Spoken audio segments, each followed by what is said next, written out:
Last week I did a segment about Deion Sanders, uh, in which I quoted Texas philosopher and musician Mike Jones. If you missed that segment, go check that out. But y'all know what Mike Jones said. He said, back then they didn't want me, now I'm hot, they all on me. And then this week, I got to say the same thing about Shedeur Sanders. Got to say the same thing. Because now that he's doing the same shit at Colorado that he was doing at Jackson State University, maybe even a little better, maybe torching the FBS boys more so than he was torching the SWAC. Now you got so-called draft guru Mel Kiper Jr. saying that he's the third quarterback on his big board for this year, and saying even a little more than that about next year.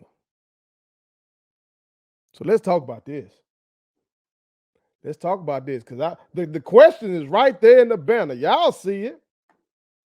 Should Shedeur Sanders enter next year's draft? I'm going to give y'all my answer. But before I do, make sure y'all hit that subscribe button. I am your homeboy first, and this is the realest, most entertaining sports show in the game. Put it on some again. Hit that subscribe button. Share. Put all you people on. Okay. But yes, y'all have seen Mel Kiper Jr. He been doing his thing with ESPN for so long. Okay. He's supposed to be their draft guru. They're their expert when it comes to the draft. Okay. And this is what it said now. I'm quoting it from this article, okay? This is an article from SI.com. It says, Shedeur Sanders to me right now is a guaranteed high first round pick, okay? The article says he currently has Sanders third, okay? As the third best quarterback in the 2024 class, behind only Heisman winner Caleb Williams of USC and North Carolina's Drake May, okay? Now, I haven't seen a game of either one of those. I've seen clips, highlights, and all that kind of stuff. Y'all, I'm dedicated to my job. It is a fucking job for real, covering Jackson State University football like I do, and covering all the other topics that I cover for y'all. So I haven't been able to catch a game with Caleb Williams nor Drake May. All right. I'll be able to see Caleb when they play Colorado. I'll put my eyes on that. And from the clips I've seen of Drake May, he been balling. Okay. But Mel Kiper goes even further than that, y'all. He says that Shedeur is the guaranteed number one pick if he stays at Colorado for his senior year and then comes out in the 2025 draft. Ain't that something? Doing the same shit you doing at Jackson State, but I get it. Saying that it's the bigger stage. You see how, unfortunately, like we lost to Texas State, and I want to say North Carolina Central went out there and lost to UCLA, and somebody lost to Miami and all that kind of shit. So you say, well, they can't compete on the field against these Power Fives. Then how can we really judge your capabilities if this is who you competing with? That's their thinking. But what they didn't do is watch the tape. You just got to watch the tape. Okay? You got to watch the tape. And if you watch the tape, first of all, you'll see at the skill positions and then at DB and stuff like that, a lot of those young men at the whole FCS level, but also in HBCU football, those young men, I'm working on it.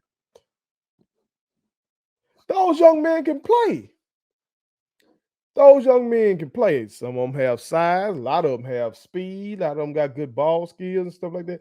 Deion Sanders himself and then many others have said the difference between these different levels of football really be in the trenches. Okay. If you watch Jackson State game versus Texas State, you saw we were able to put up some points offensively, but then defensively, we really couldn't do nothing with them up front. That their offensive line really, handled things, gave them time to throw the ball, and definitely they were able to run the ball against us. Well, Texas State, who beat Baylor though, but if they went up against like a USC or something like that, shit, they might get beat pretty badly. You know what I'm saying? It's different levels. Take for instance, Southern Miss, whooped up on Alcorn, and then Southern Miss went over there for a money game to Florida State and got the brakes beat off them. So where's the difference? In the trenches, though. So when they watched the tape, though, on this young man, they would have seen accuracy is accuracy. If a man is open, can you get the ball to the man accurately? That translates. I don't give a fuck what level you on. That translates. Now, maybe you have some tighter windows to throw into and shit like that. But that's, again, I say DBs on the FCS level are pretty damn good. You feel me?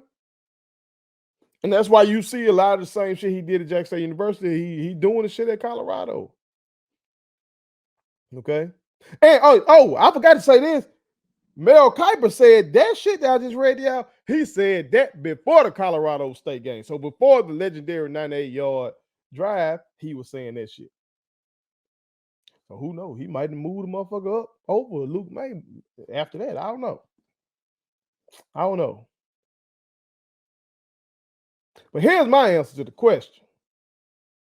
Should Shedeur enter next year's draft, 2024 draft? I say yes. Because he's saying he's going to be a first-round pick.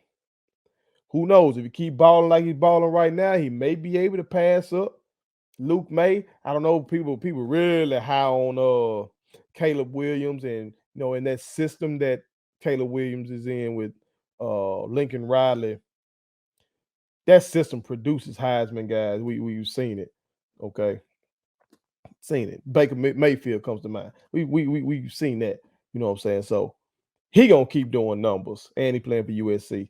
He's still gonna be up there. Pretty much everybody's saying he's the number one pick, but he might pass up Luke May, so he might be the second quarterback off the board to go back to school and take a risk of getting hurt. I don't know about that. Football is a violent fucking sport. He took a tough hit in this Colorado State game. That shit could have led to a concussion and all kind of shit. You know what I'm talking about? Now, his situation is intriguing though, because unlike a typical kid, especially a black kid, he already got money. He already got his own money from endorsements and shit. Plus his daddy rich. So he could choose to just stay in school, play the long game, say, no, I want to be the number one pick. And also he might say, I want to make sure I help my pop. You feel me? So it's his daddy being the damn coach. See, that's another level in it. Now, I think Deion Sanders would be able to get another quarterback. I think I just saw a picture somewhere online of him standing with the number one QB recruit. Okay, black kid. So he gonna be able to get another quarterback, especially now that dual threat quarterbacks are more accepted now.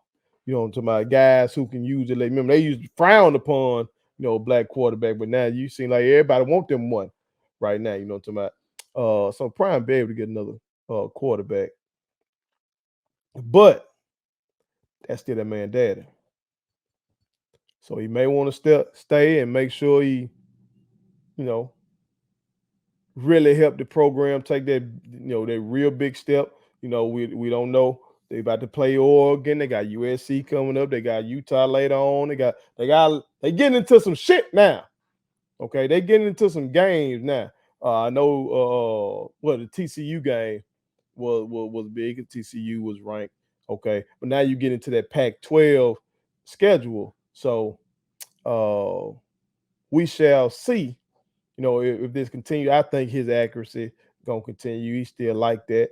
But let's say they're not able to, win a lot of those games, or they end up being like I don't know, an 8-4 or some shit like that, and he wants to stick around next year. Let his pops get another transfer class in, and he might want to stay and see if they can make a run in the college football playoff with his father. Who knows? I'm just saying, from my standpoint, with the level of violence in this game, even at the quarterback position, you know what I'm saying, and watching that quarterback documentary. Y'all know the Netflix documentary with Patrick Mahomes and Kirk Cousins and Marcus Mariota. Watching that, I said, these boys still getting hit. It ain't like the old school. It ain't like in the 90s and the early 2000s and shit before they put all these rules in. But these boys still getting touched up. You know what I'm talking about? So with the level of violence in the game of football, I would say, shit, when you got a chance, go get that money, goddamn, go get the money. But again, his situation is unique because the boy already got his own money. And then what they say don't come to America. When I say the boy got his own money, I mean the boy got his own money. Shout out to Eddie Murphy for that classic. The first coming to America, not that second bullshit. But real one, chime in, let me know what y'all think. Y'all think Shedeur Sanders should enter the 2024 draft, or should he play the long game and try to become the number one pick and try to stay there in Colorado and help his pops out? Let me know what y'all think. All right, put it on something. Please subscribe to my daddy's YouTube channel, because the more subscribers he gets, the more attractive he looks to sponsors. The more attractive he looks to sponsors, the more money he can make. And the more money he can make, the more money he can spend on me.